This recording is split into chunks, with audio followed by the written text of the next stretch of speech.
Grâce à ces MOOC, j'ai vraiment voulu partager une expertise que j'ai acquise au cours de ma carrière professionnelle et mes recherches.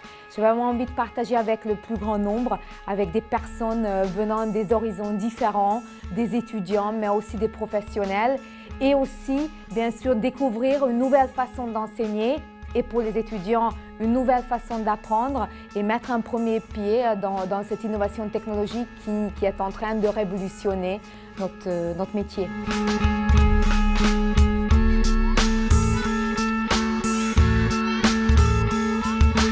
Alors, le public est très varié et ça, c'est vraiment l'avantage d'un MOOC. On avait des étudiants, mais on avait aussi beaucoup de personnes issues du monde professionnel, des cadres, des professions libérales, des retraités qui cherchaient des réponses à des questions qu'ils se posaient dans le cadre de leur travail ou de leur projet.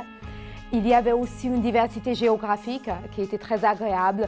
Donc, on avait des participants d'Argentine, d'Afrique du Sud, de Paris, d'Angers, de partout. C'était vraiment très intéressant et du coup, les échanges étaient très enrichissants. Les réponses données par l'un et l'autre étaient vraiment passionnantes à suivre.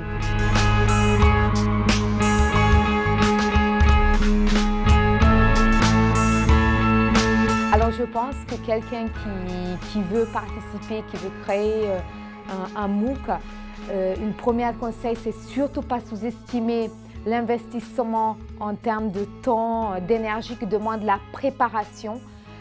Parce que bien sûr, un MOOC préparé en avance de façon vraiment approfondie permet d'être serein pendant la diffusion.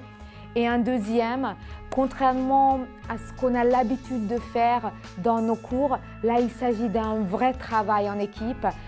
Nous avons travaillé avec des ingénieurs pédagogiques de l'Institut de pédagogie avancée qui ont apporté une vraie expertise, des vraies compétences liées au digital, à ces nouvelles manières de transmettre des connaissances.